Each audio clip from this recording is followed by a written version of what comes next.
Саламатсыздарбы окуучулар? Бүгүнкү тегин өндүрүштүн технологиясы пәни боюнча өтүлөтүн сабактын такырыбы өңүрлөрдү өңдөө, жагаларды өңдөө және уларды буюмдар менен косуу. Биздин максатыбыз осы өңүрлөрдү, жагаларды өңдөө жолдарын үйрөнүү және буюм менен бириктирүүдү үйрөтүү.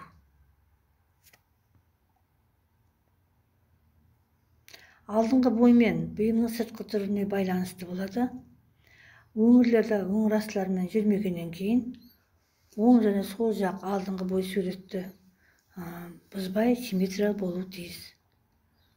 Операциянын күрдөөлүгү ласканын оюгунун, лацканынын өзүнүн, өңүрдүн және онун астыңкы бурушунун кыйсык сызыктуу бөлүктөрү боюнча тең тигимдер салуудан турат. Сонымен катар оң және сол жак алдыңкы бойда өңүр астынын ортаңкы бөлүгүндө және өңүрдүн астыңкы бурушунда, лацканын оюгунда өңүр астын бирдей кондурууду камтамасыз этүү кажет. Өңүр астын жөрмөр алдында бөлчөктөрдү өңүн ичке каратып, алдыңкы бойга көктөйүп тигебиз. Әуелі өңүр астын үстүнгү бөлүккө көктөйүп тигеді. Тигимди өңүр астынын ички кыйыгынан баштап лацкан бурушуна дейин салады. Одан кийин көктөө тигимин лацкан бурушунан баштап онун бою менен және бүйүр бою менен ары карай астыңкы бурушка дейин орундайт. Бул иретте өңүр астын лацкан бурушуна 1 мм-ден 3 мм-ге дейин, лацкан бөлүгүндө 3-4 мм-ге дейин, илгектердин арасындагы бөлүктө 2 мм-ге дейин кондурады. Өңүр бурушуна алдыңкы бойду 2-3 мм-ге дейин кондурады. Бул иретте әсиресе кертпелердин сәйкес келүүнүн мукуят кадагалоо кажет. Өңүр асты менен өңүр кондурмасын кыйыктардан 20-30 мм бөлүктө жыя үтүктөйдү. Жөрмө далдыгын камтамасыз этүү үчүн алдыңкы бойда лекаланы пайдалана отуруп, лацкан ушу менен шетинин өңүрдүн астыңкы бурушунун тустарын жөрмө сызыгын жүргүзөдү. Өңүрдү лацкан бурушунан баштап бүйүр бурушуна дейинки бакта алдыңкы бой жактан өңүр асты менен жүрмөйдү. Лацкан менен өңүр буруштарын белгиленген сызыктар боюнча далмалдел жүрмөйдү. Жүрмө тигисинин эни 5-7 мм болот.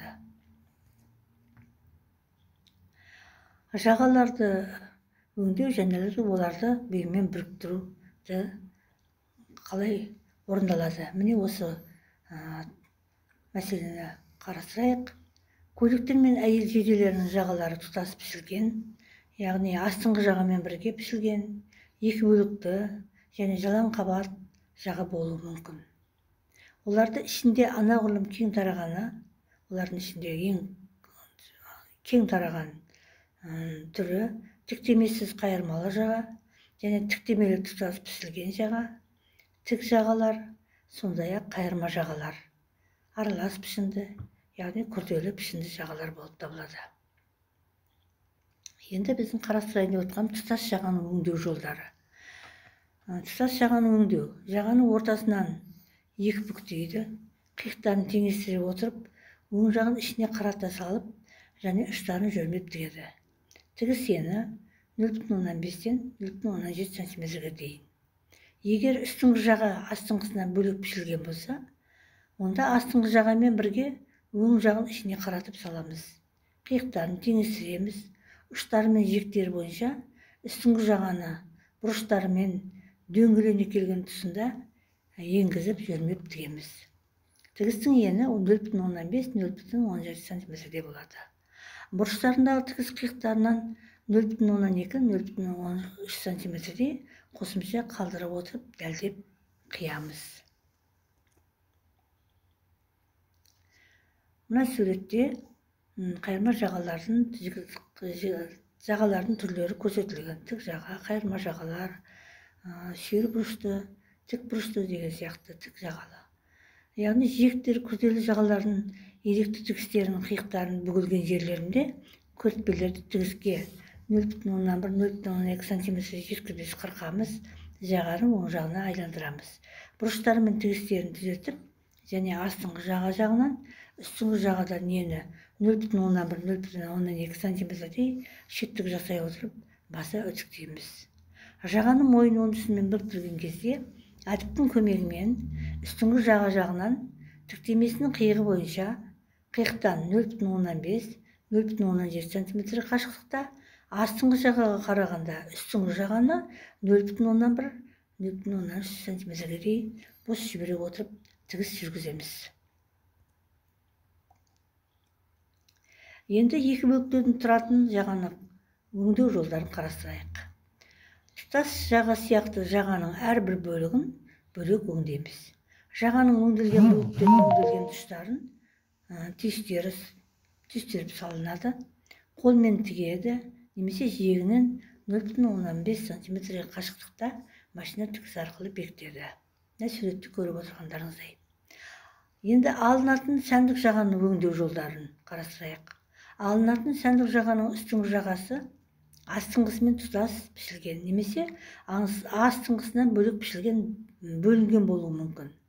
Егер әрлегіш жағы тұтас болса, онда оны оң жағын ішіне қарата ортасынан бүгіп, қиықтарын теңестіреміз. Жағаның ұштары мен жиегін өң бетіне айландыру үшін тіктеме қиығы бойынша ұзындығы 2,5-3 сантиметрдей тігілмеген тесік қалдыра отырып жөрмеп тігеміз. Егер үстіңгі жағы астыңғысынан бөлек пішілген болса, онда астыңғы жаға мен оң жақтарын ішіне қаратып саламыз, қиықтарын теңестіреміз. Тіктемесінің қиығы бойынша өң беттерін айналдыру үшін тесік қалдыра отырып, барлық жағынан жөрмеп тігеміз. Бұрыштарындағы тігіс қиықтарына 0,12 0,13 сантиметрдей қосымша қалдыра отырып, дәлдеп қияды. Қалдырған тесік арқылы жағаны өң жағына айналдырады, бұрыштары мен тігістерін түзеп, және үстіңгі жағадан шеттік жасай отырып, астыңғы жағы жағынан баса үтіктейміз. Жалаң жағаны өңдеу жолдарын қарастырайық. Жалаң жағаның қиықтарын ұштары мен жиегі бойынша моделіне қарай мынадай тәсілдермен өңдеуге болады. Жабық қиықты бүгілген тігіспен, жатық матаны жабық қиықты көмкерме тігісімен және арнайы машинамен шілтер арқылы. Бүгу тігісімен өңдеуді арнайы жабдықтың көмегімен іске асырамыз. Үйге тапсырма балалар. Мынау төмендегі бақылау сұрақтарын, өңірлер қалай өңделеді, және жағалардың түрлері қандай, ол жағаларды қалай өңдейміз, өңдеу жолдарын берілген оқулықтар бойынша сол оқулықтарға арқылы дайындалып келеміз. Осымен бүгінгі сабағымыз аяқталды. Қош сау болыңыздар.